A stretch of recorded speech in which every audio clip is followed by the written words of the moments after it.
40 years ago, the doors of Doctors Hospital opened. The idea of creating a hospital with the goal of providing the highest level of patient care was now a reality. In the last 40 years, many things have changed. Doctors, nurses, and administrators have come and gone. New technologies have been developed, as well as new processes for caring for patients. Healthcare in general has evolved and changed. But what has been constant through the years at Doctors is the focus on patient care. Simply put, providing the highest level of care for each patient every day. The same as it was 40 years ago.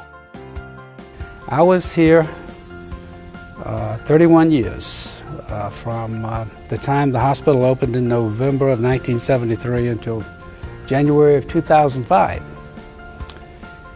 Dr. J. Dewey Gray, of course, was our mentor and leader in many ways. He was a great gentleman, well known in the community and established already with a great practice, and he brought that to the hospital with him. Other internists were George Van Giesen, who was a nephrologist who brought dialysis out this way. John Fennessy was a great internist who was a friend of all of those and us. Jack Lindley was really the founding father, I think. He walked this land on his day off from general surgery and chose this as a site for the hospital, and he was the first president of the hospital. Dr. Ernie Daniel was the neurosurgeon. Those were the key people who really pulled this hospital together. Staff here, though, finally was enhanced by the arrival of Dr. Joe Still, who was the plastic surgeon. He had been chief of plastic surgery at MCG, Medical College of Georgia, and he came on our staff. And he was a very hard worker, very dedicated man who donated his life to this hospital. Dr. Bergamy was key to this hospital. He brought a huge practice with him in OB/GYN. I remember at that time,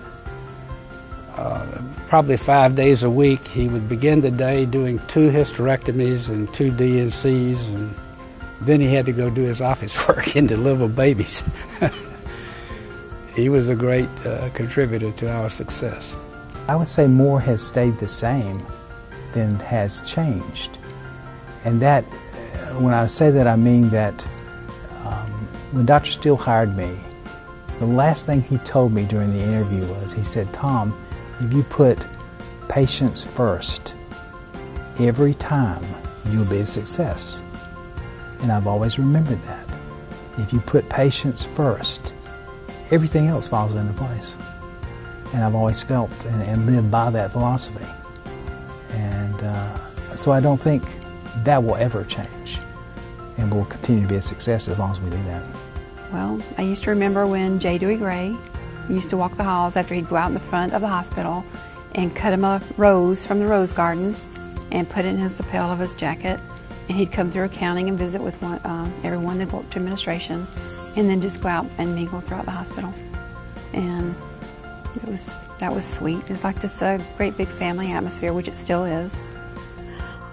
My grandmother lived out in Cumberland County, and for some reason we always would come Wheeler Road, and I'm looking, I said, "What is that over there?" Someone said it's a hospital. I said, "I want to work there." So it's just this big white building sitting out in the middle of nowhere. Patient care is still number one, despite a lot of the things that have gone on in healthcare in general. But we're still able to carry that out and make sure the patients get the best care possible. I thought the hospital was medium-sized, so most everybody knew who you were, and the goal really was to help you accomplish the goal of treating the patient to the most expedient way. It's just been amazing to me to remember the days I can walk in medical records and just see tons of records and microfiche, and then now, you know, you can store some of that stuff on a thumb drive. When I first started nursing, a nitroglycerin drip meant that you stood at the bed and you gave a person nitroglycerin every few minutes. The early years here at the Burn Center for me were so special because of Dr. Still. He taught me medicine. He taught me a lot about life. And the thing that he also taught me, which all of us learn in life, but I think that I had an even more profound way of learning this, which is that beauty is truly only skin deep. But you will still find here people that have been here for 30 years, 35 years, opened up this place. You have physicians that open the hospital that are now retired that come to eat with us, so that there's a camaraderie there that keeps the place going. I've seen great safety improvements happen with technology, like our electronic medication administration record, or EMAR, where the nurses scan the patient's armband and scan the medication to make sure that we're giving the right medicine. So just so many new things have helped make our environment safer. And then we've got the electronic PACS system, which is the acquisition system, and the electronic record, where we can remotely look on a high-quality video screen, and what used to have to wait for somebody to hand carry developed x-rays to us. Now that shows up immediately, and even better, 15 seconds later we'll be talking to the radiologist about both looking at the same study at the same time from wherever they might be. You spend most of your life here, and you do establish deep bonds. They become an extended family, and I think they feel part of this family. So it takes everybody working together to make it happen. I think it's the culture. We have a group of people here that work from their heart, meaning you're going to give 110% of everything you do. And if you don't do that, those people normally don't stay. If you don't have that drive, you don't stay. The people that work here is really what shocked me. Not just the employees, but the physicians. It was like a big family. That was the part that in other hospitals I worked at, you didn't get that feeling. There was a sense of family amongst the employees, but not with the medical staff. And what I love about doctors is the medical staff is part of that family. I've been here since the age of 12, which is over 30 years, 32 to be exact. I started here as a candy striper in the volunteer program and worked for 4 years. There was a core group of us that volunteered every summer and during the holidays. And when we were getting ready to turn 16 and move off to real jobs, the hospital created a program called the PAL program, which stood for Patient Assistant Liaison. And basically they hired the volunteers that had been here for many years. So at age 16, I became an actual employee of Doctors Hospital. My first encounter with Doctors Hospital was, I guess, when I was a little boy. I actually was part of the ribbon cutting with my mother. My father had passed away. My first experience with Doctors Hospital was actually when I was in 7th grade and a patient of Dr. Brand's here at the hospital. So I remember the dirt roads that were here when I was young. I've been here a number of years, and with that I've gone through a lot of life changes myself. I met my husband here. I delivered my baby here. I've lost both my parents here. I have watched people grow up, patients and employees. I've watched people age. People used to have, brown hair, and now they have gray hair.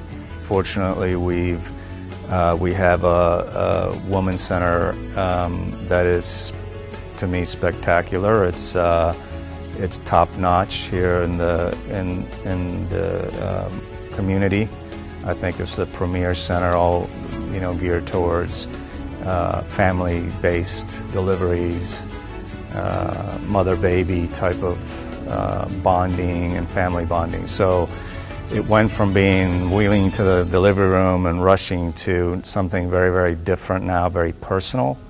I think it's been a very positive change. It was the first hospital to get a Da Vinci robot, and I've been in that program since the beginning, and we have grown it to the biggest, the best and biggest minimally invasive center in town. We do 81% of our surgery is minimally invasive in comparison to the national average of about 35%.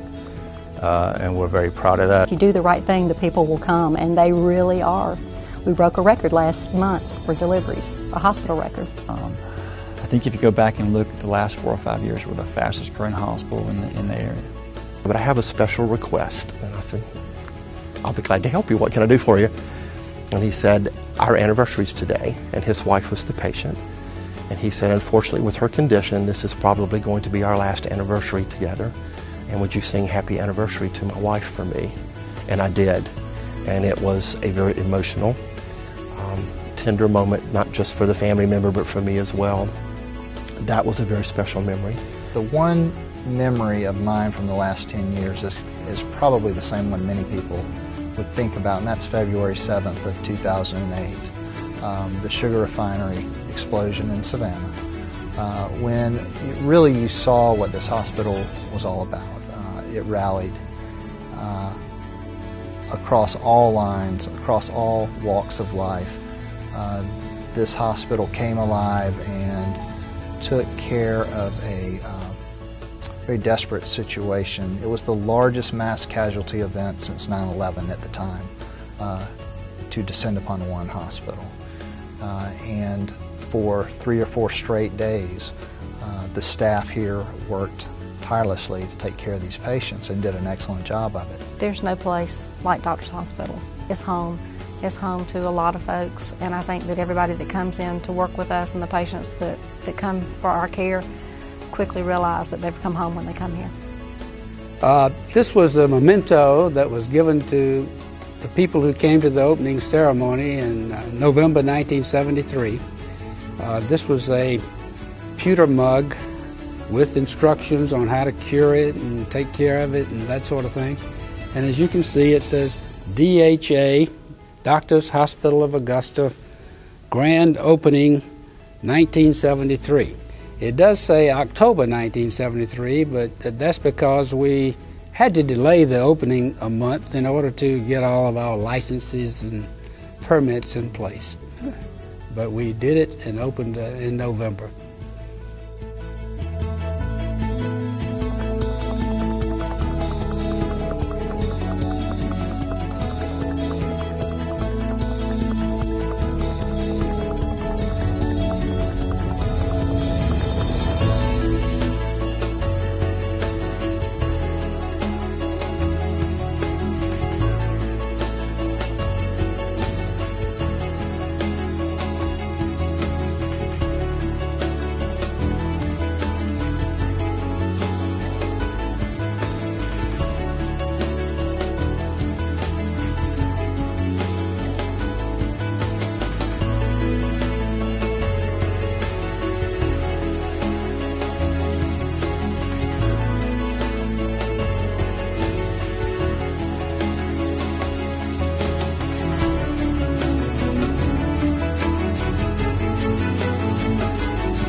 Blooper.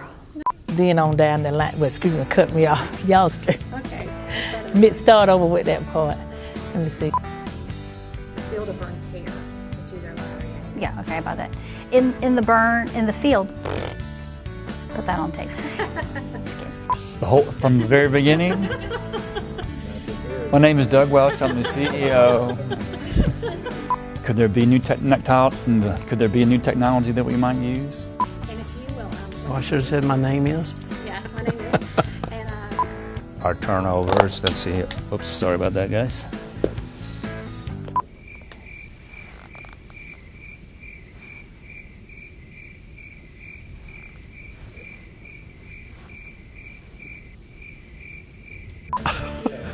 I know what I was.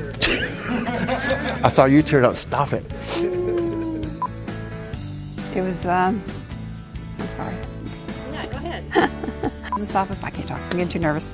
I'm sorry.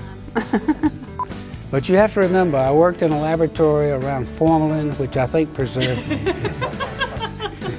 I didn't drink it, though. Going from being a nurse on the floor to a fire drill.